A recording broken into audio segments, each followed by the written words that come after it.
That's right.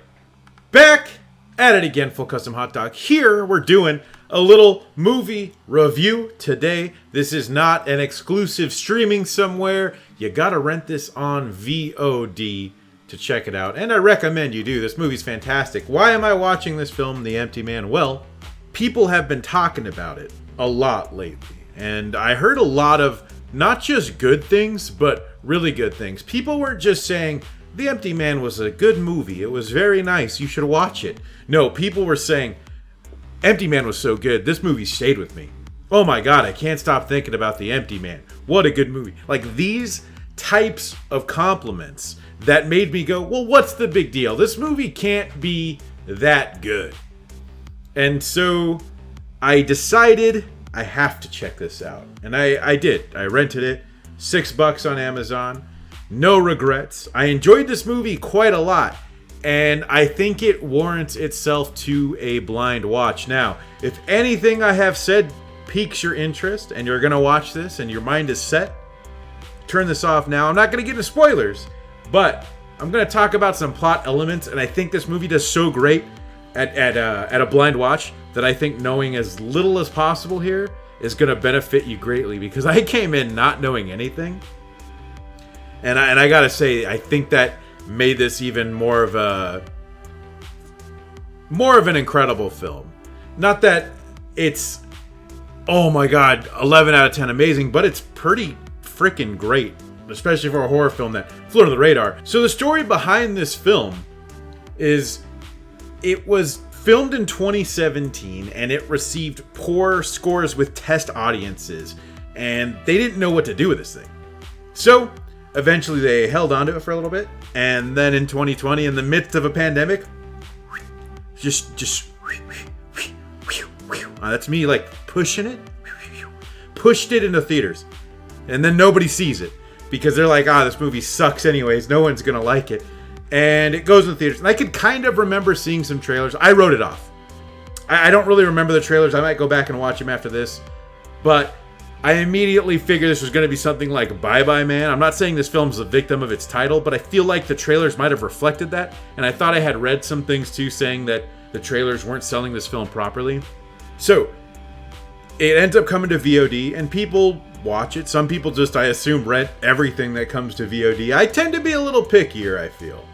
But they ended up jumping on it, and buzz started to occur. People kept saying, like, oh my God, this is such a good movie. And then it works its way around, and here I am, one of the buzzers, I suppose, of this film, Empty Man, that surprised me. So, kind of a wild story that 20th Century Fox at the time, that's how long ago this was able to kind of write this off. I think it even opens with a 20th Century Fox card, which surprised me for a film. But what is this film about? Well, let's see. IMDb says, on the trail of a missing girl, an ex-cop comes across a secretive group attempting to summon a terrifying supernatural entity. So yes, that sums it up pretty well. And if you're still listening after I already told you to stop, if this additional information makes you want to see this, then go ahead and stop watching now. Okay, so I'm not going to get into spoilers. You know I don't really like to do spoilers, but we'll talk a bit about the film. I initially assumed this was going to be something like I mentioned earlier, like Bye Bye Man, where they're like, if you're under a bridge and you have to pee, if you hold it and say empty me, man, 3 times, then the empty man comes for you and kills you. And I really thought this was going to be that. Some stupid urban legend garbage. That movie's been made. Not just Bye Bye Man. I feel like that's happened plenty of times. Do we blame Candyman? Do we blame Bloody Mary? I don't know. That's not the point of this. But that's kind of what you get in the beginning. This film has an awesome cold open that I'm not going to spoil. Starting in I think in Burma or the Himalayas, or I'm dumb, so that could be the same place. I don't know. I feel like whenever I get a detail wrong, sometimes I'll get lit up in the comments. So covering my cheeks by saying, I don't know. And you can correct me. It's interactive like that. So anyways, great cold open. Amazing. I'm not going to talk much about it, but something happens to a character. And then we flash forward years later to where this other character, this is unrelated, is looking for a missing person. And then it becomes missing persons. And he hears the legend of the empty man. Ooh! And so he is investigating this urban legend of the empty man, which is blowing under a bottle beneath a bridge. I don't remember. 3 times? Maybe no times. Anyways, you're just blowing under a bottle. Blowing under a bridge. Blowing a bottle under a bridge. And an empty man. There's 3 days until you lose your nanners. And that's the empty man legend. Right. So I feel like a lot of other directors or whatever, producers, any of that, would have just made that the movie. But this, no. That's the beginning of this movie. This takes you on a wild ride through... I've heard this billed as almost like a Buddhist or philosophical horror film. And that's kind of what it is existential... Pretty wild. It's a fun trip, and I don't think I can say more about that, but it has you questioning a lot, and I think you're in for a wild ride.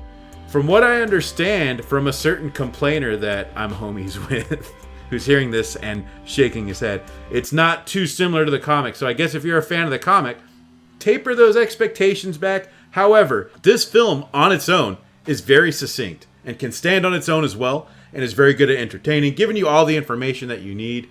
Yes, there's probably some details that are missing from the main story, but what you get here, what I mean by main story is the comic story. But everything you have here is what's needed to understand the plot. And it gets into some pretty wild directions. And it's fun, has you guessing, does everything a good horror movie is supposed to do, and then some. This is fantastic. This is done by director David Pryor, who I'm not familiar with. Looking at his credits here, he's worked a ton on special features.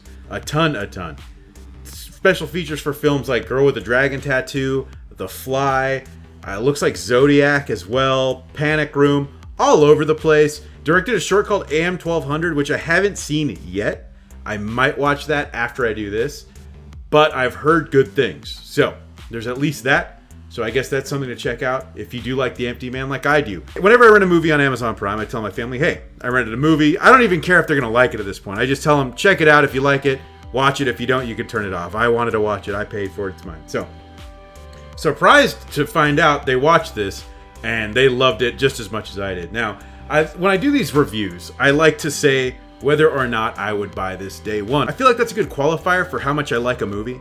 But I think also this is somewhat a Blu-ray channel, so I feel like those two things together make for a solid review, or a thumb up or a thumb down, I should say. And this, for me, is a day one buy. If I've got to pay $20 for this in my collection, I'm gonna do it. I might even import it if the version we get sucks. Now, from what I was looking at, there is no current physical release, I believe. I'm not 100% sure, but that's what it looked like. And that could be attributed to the studio having zero faith in this film. I was reading something, according to IMDb, it says, one of the last films from Fox that was made before they were acquired by Disney. The film was quietly dumped in the theaters and made so little money that even a home video release on DVD was deemed non-profitable. So I believe we're still in that phase where they don't think this is going to be something. So I want to be keeping my eyes open for maybe there's going to be something in the UK, maybe somewhere else, because out here, people have been talking about it on Twitter. I spent a lot of time there, of course. If you don't know how to follow me on Twitter, wait till the end of this video and I'll let you know.